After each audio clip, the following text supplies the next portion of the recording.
Hi there, thank you so much for purchasing our interchangeable truck sign craft kit.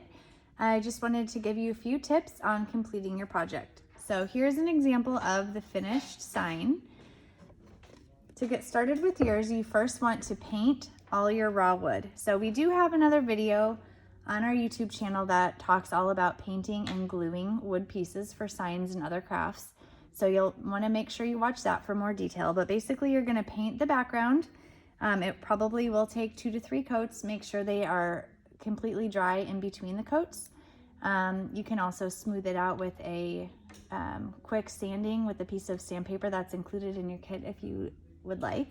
Then you're going to also paint all the pieces that go in your sign. You can use the foam sponge applicators that are included in your kit. There are some smaller ones and then some that are a little larger, so you decide what works best with whatever size piece of wood you're using.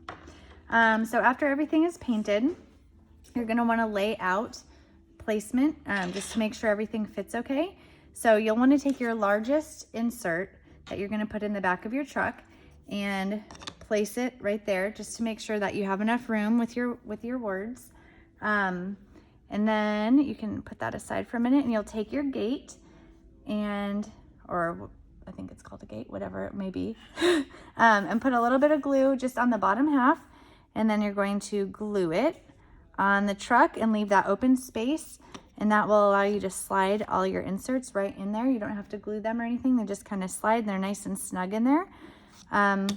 For the little pieces, we did include some Velcro in your kit, so you can just use, it's self-adhesive, so you can just cut a little piece off, put some on the back of your shape, some on your truck, and then you're able to change them out.